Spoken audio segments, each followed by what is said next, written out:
All right, let's talk about the types of problems you're going to have on your test, Algebra 2. So the first question involves a midpoint and distance question.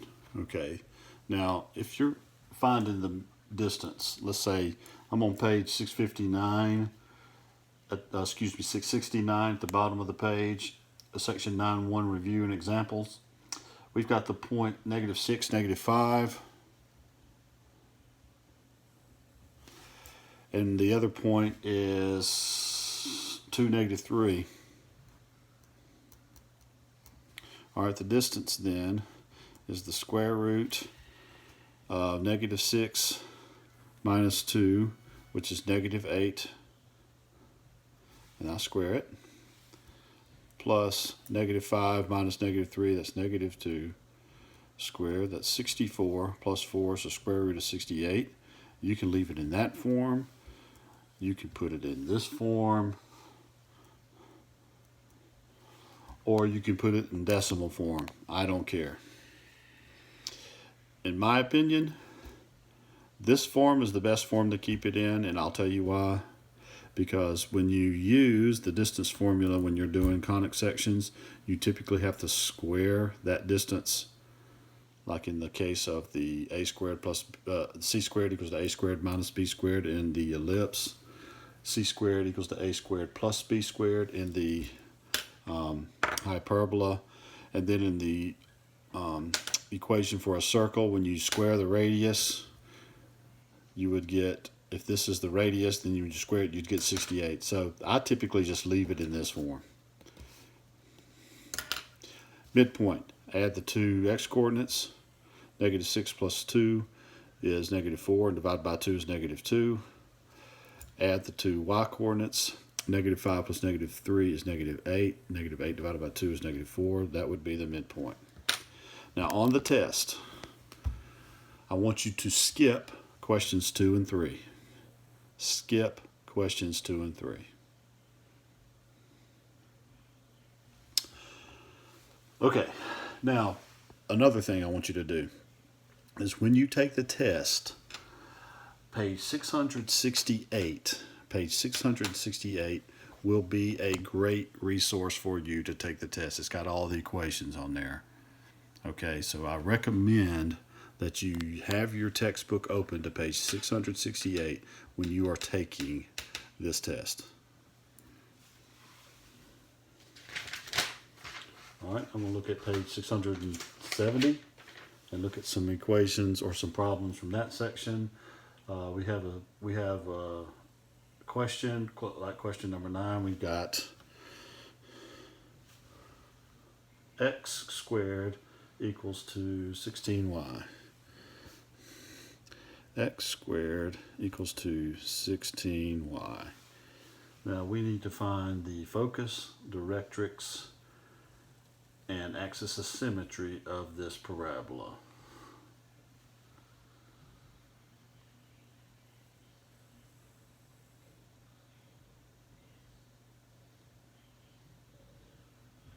We also need to find the vertex as well. So vertex,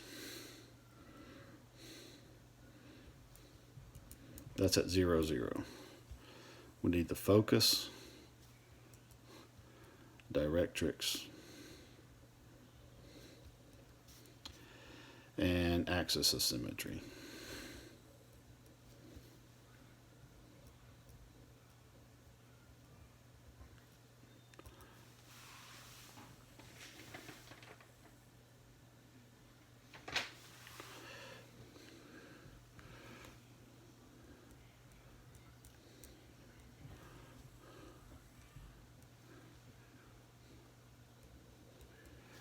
All right, these are my equations of a parabola.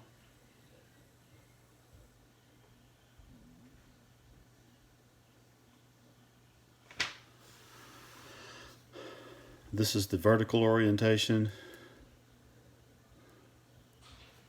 This is the horizontal orientation. So if x squared equals to 16y, then 4p equals to 16, so p is equal to 4.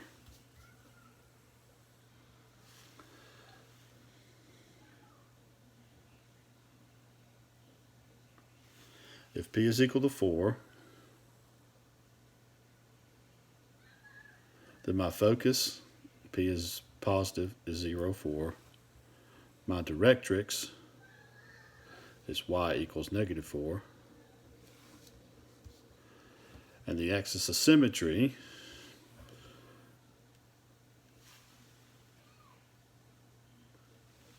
is the y-axis, x equals 0.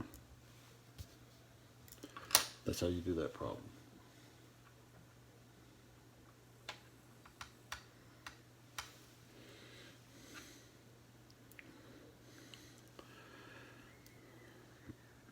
Another type of problem is, instead of giving you the equation here,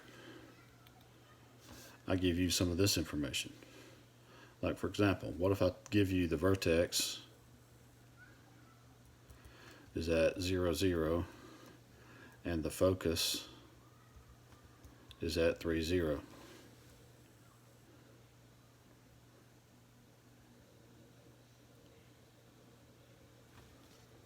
What's the equation? Well, if the vertex is at 0, 0 and the focus is not focus, but focus. The focus is at 3, 0. That means that I have moved horizontally from 0, 0 to 3, 0. That means that it is a horizontal ellipse. Not ellipse, parabola. So my equation is going to be y squared equals to 4px. Now, my p-value is the distance from here to here, which is 3. So what's 4 times 3? It's 12. So y squared equals to 12x would be the equation of this parabola.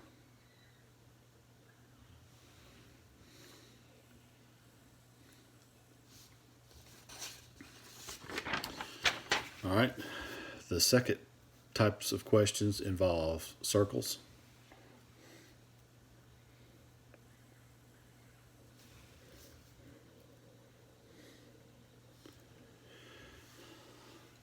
And that would be a problem like on page 670. Question number 17 would be a good one. We have 3x squared plus 3y squared equals to 147. We need to put that in standard form. That would, we would divide everything by 3, x squared plus y squared. 147 divided by 3 is 49. So my center is at 0, 0. And my radius is the square root of 49, which is 7. Excuse me. So far, so good. What if I ask you to write the equation of a circle, and I give you the center and the radius? Well, if you would just follow the formula that is on page 668, you can do that.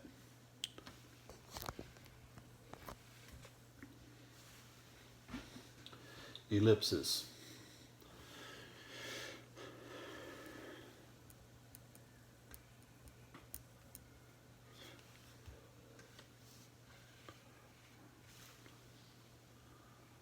(16x squared plus 25y squared equals to 400).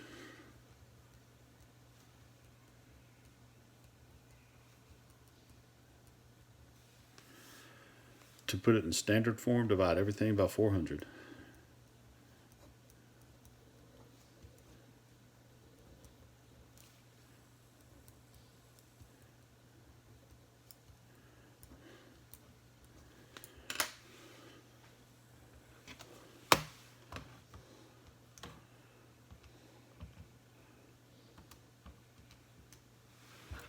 So 16 over 400 becomes 16x squared over 400 becomes x squared over 25.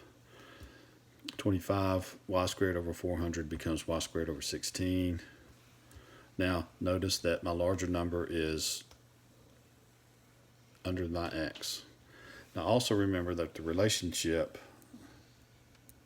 in an ellipse between A, B, and C is as follows. c squared equals to a squared minus b squared.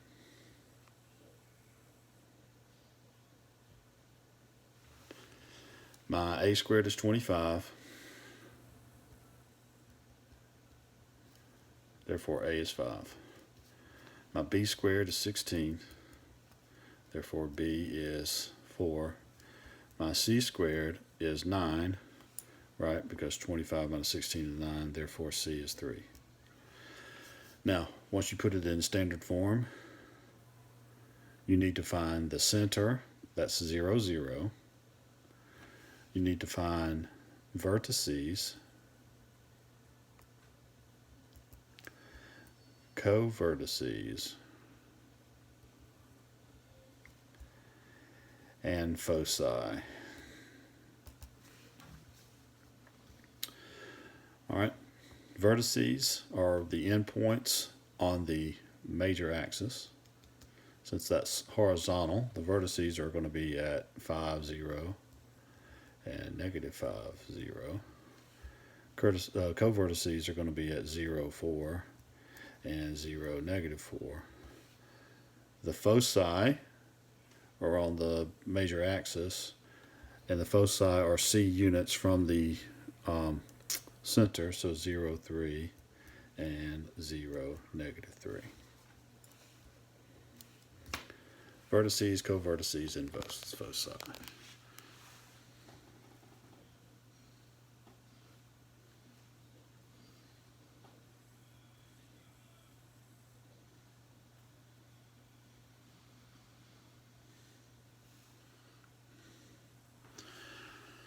Now, for those of you who are wondering, you can write your answers like this if you choose. Instead of writing 2 ordered pair, you can write 1 ordered pair by doing this. Plus minus 5, 0, 0, plus minus 4, and then 0 plus minus 3.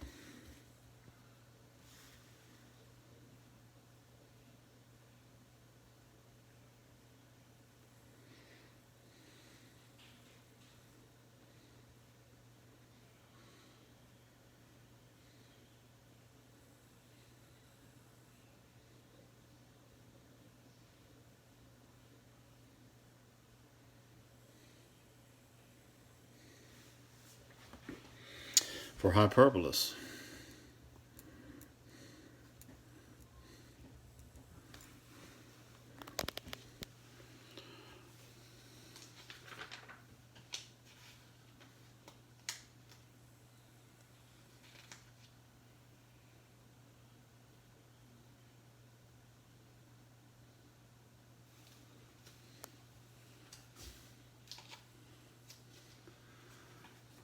the difference between a parabola and a hyperbola is a hyperbola's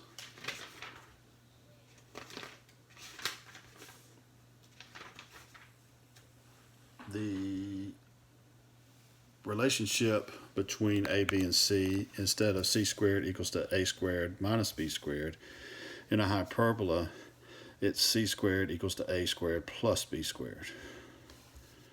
Okay? In an ellipse is that, in a hyperbola is that. That's going to be important to know. Now, everything else is very similar. The distance from the foci to the center is the c value. Instead of having a major axis and a minor axis, you have something called a transverse axis and a conjugate axis. Now, a transverse axis is equal to 2 times a, because the vertices, or the vertex, that's where we get transverse, is between from one vertex to another. Here's the other difference between hyperbolas and parabolas. Hyperbolas and ellipses. In an ellipse, the a squared is always the largest value. A is always bigger than b in an ellipse. In a hyperbola, that's not true, or not necessarily true. It can be true, but it's not always true. The a value is always in the denominator of the first fraction. So if I've got x squared over a squared minus y squared over b squared equals to 1, this can be larger than this. It's just whatever the first number is, that's my a. Coincidentally, it can look like this. It can look like this. But notice that a is always the larger value. I mean, not always the larger value. A is always the first denominator. In an ellipse,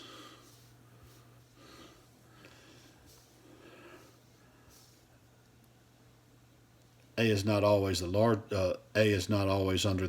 the first number. A is always the largest number. That's the difference. So this is horizontal and this is vertical.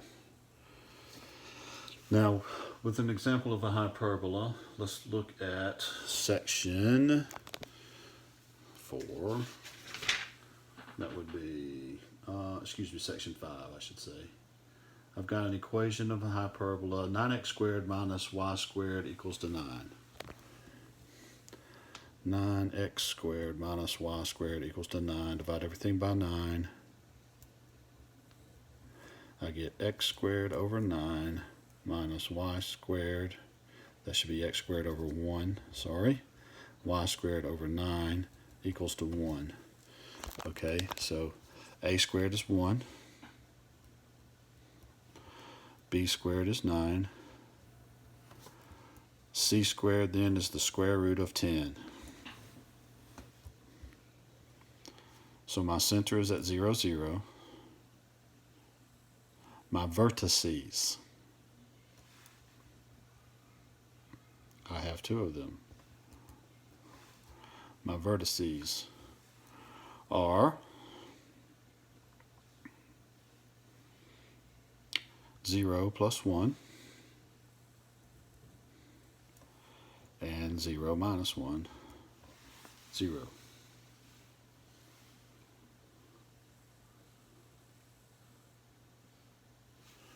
My foci,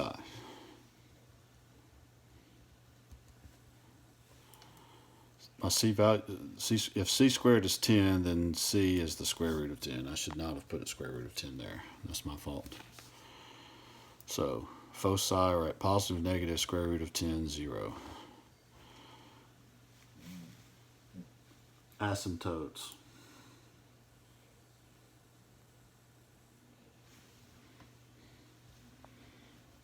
Y equals to b over a times x. B over a is 3 over 1.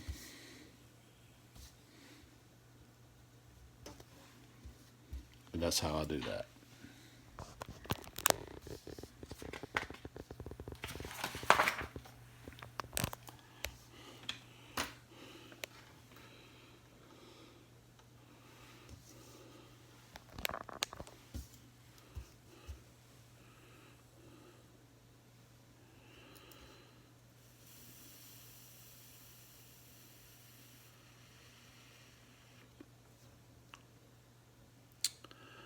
All right, now let's look at a different type of conic section problem, one where it has been shifted a little bit, and the only difference that's going to make is that you've got a h and k variable to worry about.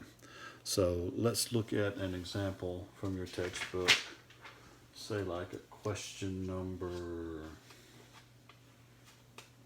I don't know,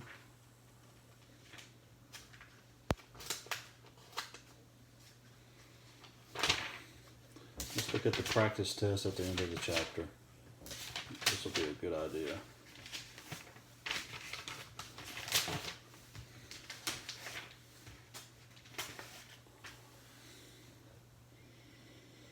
question number 23.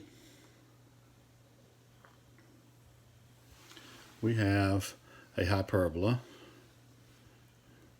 This is question number 23 on page 673. We have a hyperbola that has the following information. Vertex is at 2, -5. Focus is at -1, -5.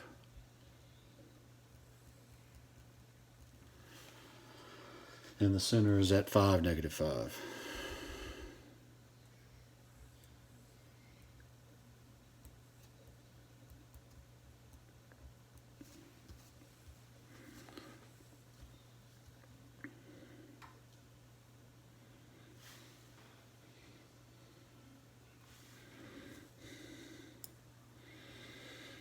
Now notice one thing about this. The -5, the y-coordinate is not changing throughout this entire thing.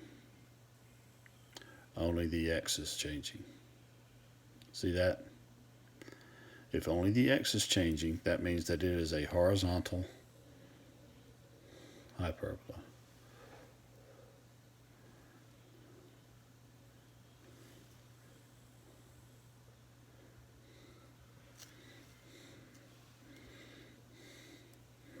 So my hyperbola is going to be x minus h squared over a squared minus y minus k squared over b squared equals to 1.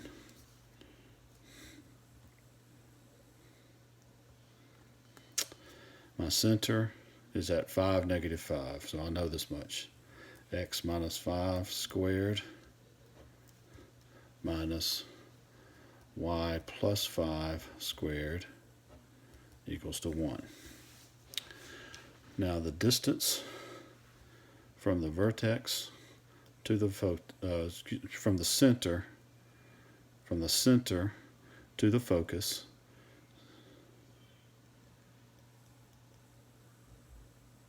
is a total of 6 units. So my C is 6. Because if I go from -1 to 5, that's a total of 6 units. My A value is the distance from the vertex to the center. From 2, -5 to 5, -5, that's a distance of 3 units. So A is 6. Excuse me. A is 3, C is 6. Now remember, C squared equals to a squared plus b squared.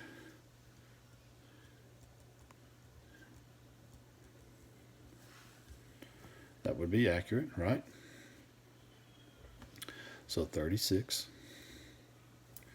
equals to 9 plus b squared. What is b squared? Why, it's 25. So a squared is 9. B squared, 25, and that's how you do that problem.